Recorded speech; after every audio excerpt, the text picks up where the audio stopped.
If you just join us, this is TVC News at 1. Let's turn attention to business. Latest report from the National Bureau of Statistics reveals that Nigeria's headline inflation rate rose to 28.20% in November, surpassing the October 2023 rate of 27.33%. This indicates a month-on-month increase of 0.87%. When compared to November 2022, the year-on-year headline inflation rate was notably higher, marking an increase of 6.73% point from the 21.47% recorded in the same month in the previous year.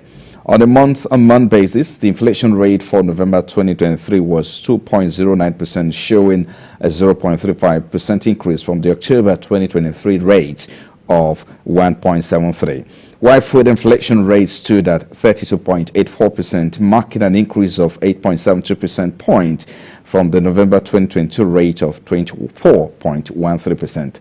The hike in food inflation was driven by higher prices in categories such as bread and cereals, oil and fat, potatoes, yam and other tubers, fish, fruits, meat, vegetables, coffee, tea and cocoa.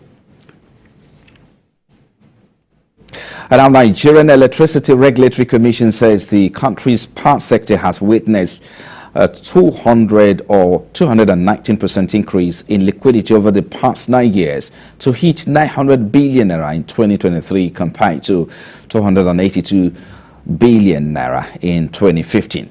Chairman of NEC, Mr. Sanusi Garba, disclosed this at the ministerial retreat on the Integrated National Electricity Policy and Strategic Implementation Policy.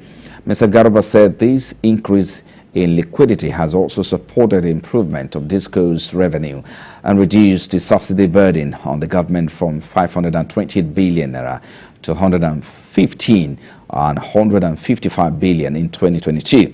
The NEC chairman noted that mechanism for enforcing payment discipline in the industry has been created. And our financial analyst has shed more light on the impacts of the ongoing reforms on the economy. According to the investment strategy manager at AfriVest West Africa, Mr. Temitope Omoshiri, while speaking on our flagship program, Business Nigeria, emphasized that beyond the reforms, the government must ensure that it translates to meaningful growth that impacts directly on Nigeria. And I think it's very important for me to mention that policies are means to an end, and the end will definitely justify the means, because right now we've been seeing reforms. You had already mentioned earlier that the IMF alluded to the reforms that have occurred in the last six months in Nigeria. Same with the report that was published yesterday by the World Bank that's about the macroeconomic update for Nigeria. They also itemized some of these reforms. In addition to that, much recently, Modi also upgraded the outlook for our rating from stable to positive. So all of that are just showing that yes, they are watching these reforms. However, Nigerians are less concerned about reforms. Their concern, is all about the impact of these reforms on macro variables that affect them. How are these reforms affecting price stability? So what I mean by price stability, you have to look at FX stability, interest rate stability, and commodity prices stability. So if these reforms are not touching the variables that I've just mentioned, nobody would really care. And outside Nigeria, latest report from Ghana's Statistics Service reveals that the consumer price index dropped from 35.6% in October to 26.4% in November. This represents a decline of 8.8% when compared to the previous month under review. According to the country's Statistician General, the sharp decline to a 19-month low is a result of the central bank's proactive implementation of monetary policy tightening. The Bank of Ghana has maintained its benchmark policy rate at a historic high of 30% since July, marking a pause after implementing a cumulative tightening of 16.5% point since November 2021. Let's take a look at the global equities market. Asian shares hit a 4-month peak today as sharp declines in the dollar and US yields extended The Fed fueled rally, but pushback on rate cuts from central banks in Europe may deal a blow to the global pivot hopes. MSCI's Broadex Index of Asia Pacific shares outside Japan rallied 1.3% to the highest since early August and was up 3% for the week. Japan's Nikkei jumped 1.2%, heading for a weekly gain of 2.5%.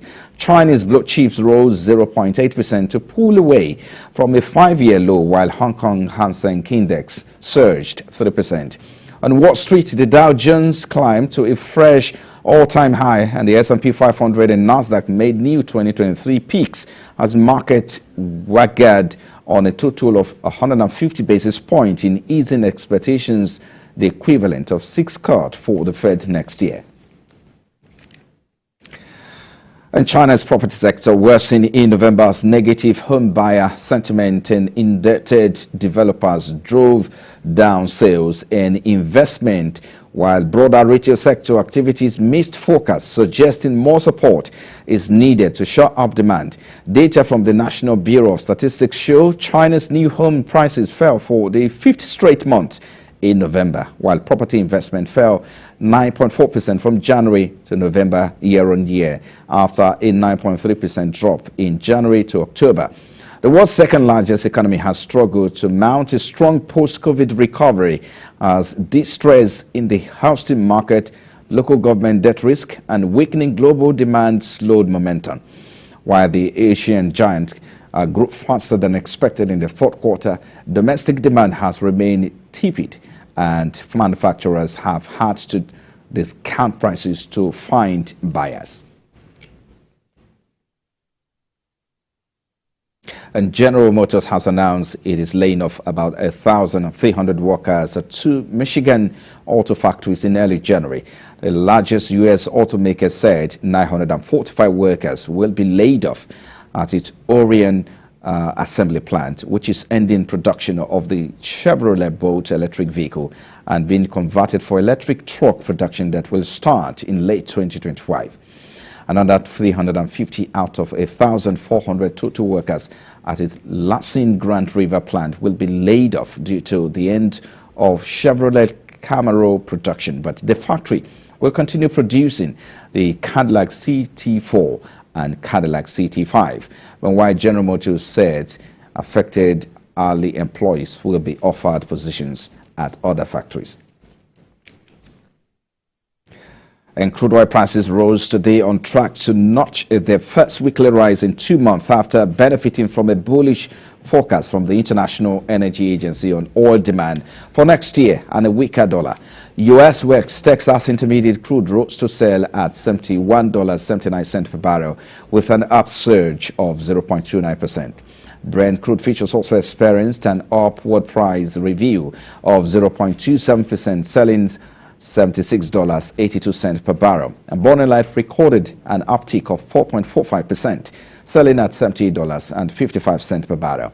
For the OPEC basket, crude oil dealers are offering $73.91 per barrel with a price decline of 4.09%.